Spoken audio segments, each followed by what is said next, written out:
Hello Warfighters, War is Hell. This is going to be fun. This is a brand new series that I'm doing called the Top 5 Mods in Arma 3. And I'm going to be starting off with the top 5 Arma 3 mods that I cannot live without.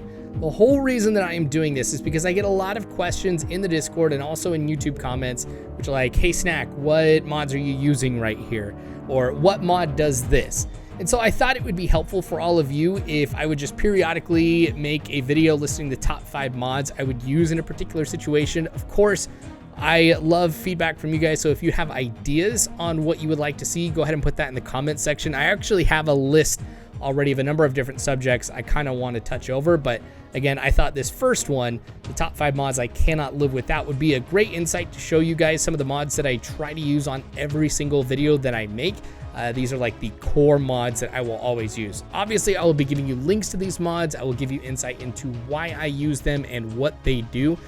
So hopefully this will be very helpful. So hang on tight as I go through the top 5 Arma 3 mods that I cannot live without, starting, of course, with number 5. At number 5, we've got CH View Distance. Now, CH View Distance is a mod that not only helps you save performance, but it also gives you a more immersive experience. I was originally introduced to this mod through multiplayer scenarios, particularly Arma 3 Milsim, but I've started using it in single player scenarios as well because of how it allows you to save performance and have a more immersive experience. Now here's how. So CH View Distance basically changes the view distance settings depending on what you are doing. For example, if you are on the ground and you're playing as infantry, you don't necessarily need to see 12,000 meters in front of you, especially if you're playing on a map with a lot of hills and trees. I mean, that's going to destroy your performance. So yeah, if you are playing on a map with a lot of terrain differences and you're not going to be able to see that far ahead of you, this allows you to be able to turn down that view distance to save on that performance. Same thing if you're in a vehicle, but let's say you're flying in the air. You get in a helicopter, you're flying at 1,000 meters. You don't necessarily need to have the same level of detail on the ground. And in fact, this is even the case more if you're flying in a fixed wing aircraft. You kind of want to see what's going on around you at a farther distance. So when you're in the air, you can set it to 12,000 meters of view distance and reduce the object distance, or how far around you objects like trees and stuff will render, and it feels like you're more in the air. You don't see that bluish sphere of fog around you. That could be a real problem a lot of times for pilots and everything. So it's very simple in how it works, but again, this is something that I'm loading up every single time now, and that's why it is coming in at number 5. Coming in at number 4 is the mod Immerse. I've been genuinely surprised how few people know about the mod Immerse, considering what it does. When I invite people to play Alternate History or Resolute Alliance, or it's my Patreon supporters who I'm doing a mission with, if it's their first time running Immerse, it's really cool hearing what their reaction is. As you can imagine from the name of the mod, it's really meant to try and create a more immersive experience. And what it does is it simulates the way that your body would react to certain events going on around you, particularly your vision. If you fire your weapon, an explosion goes off, somebody next to you fires their weapon, and essentially what it does, this sounds really simple and something that people would overlook, but again, this really changes a lot. When you fire your weapon, it kind of darkens around the area and creates a little bit of a blur, again, simulating the concussion impact of like you firing, or you blinking and things like that when your weapon goes off. When you are in the middle of a firefight, it can really impact how you view the game in an awesome way. The only way that I think that this impacts overall gameplay, though, is as you're firing your weapon, let's say you're going full auto, opening up on some target, obviously it's going to look like you're not hitting where you would want to, and that makes sense because if you're on full auto, I mean, you've got to really control your weapon and everything like that, and so just the visual perception of this changes. Really altered the way that I was playing, and a lot of times I even forget that it's there, but the times that I do realize it, it means that something massive is going on, and it just makes the experience all the better.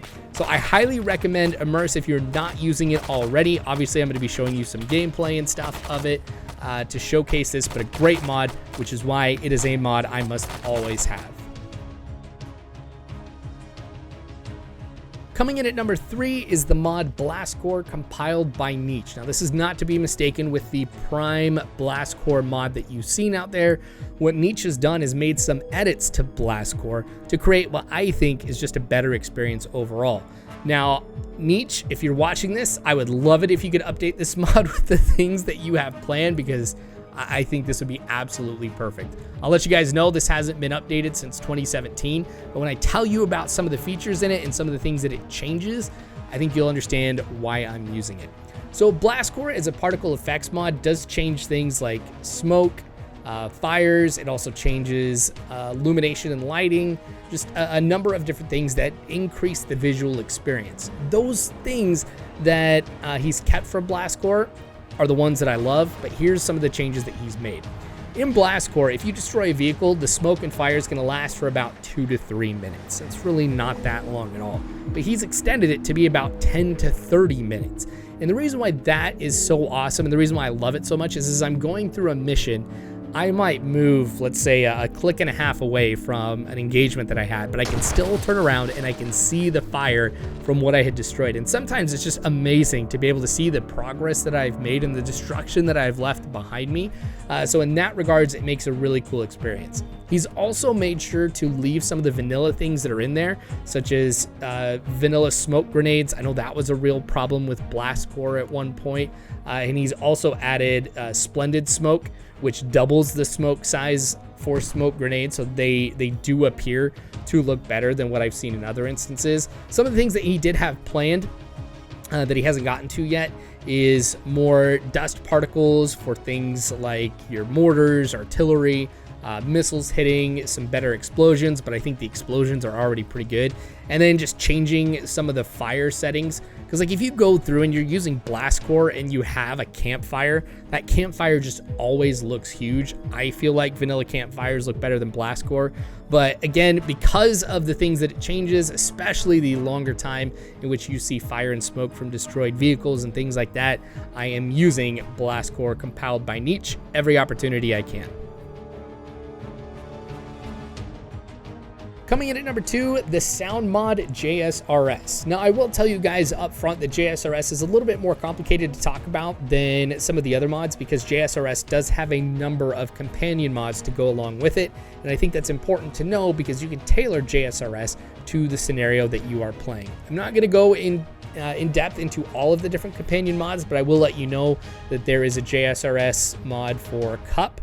There's one for Specialist Military Arms, for RHS, Global Mobilization, Iron Front. Basically what this mod does is to try to improve the sounds of all of those major asset mods. Really, really great to have. I mean, there's even more like reloading sounds and stuff like that too, that even go outside some of these other popular asset mods. Now, JSRS made me really believe that audio is just as important in the immersive experience as the visuals are. I think that's one of the things that are really undervalued, is the sounds that you're hearing. I remember very early on in Arma 3, I just had some problems with the sounds.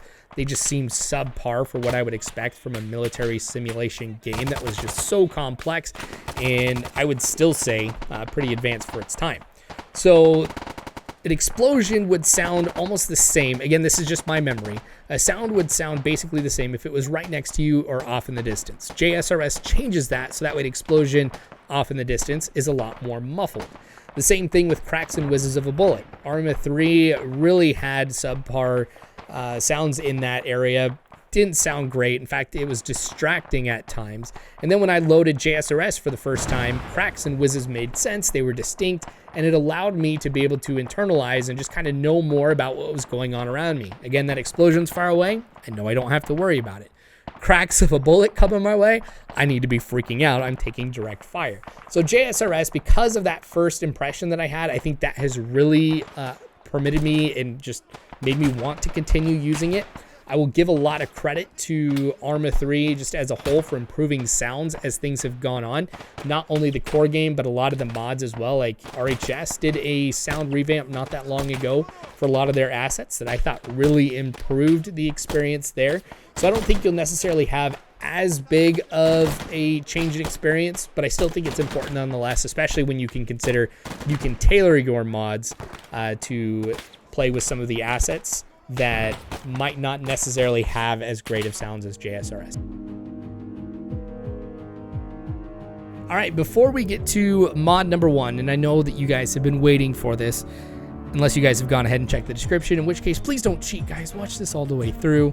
But there's a couple things that I wanted to touch on real quick.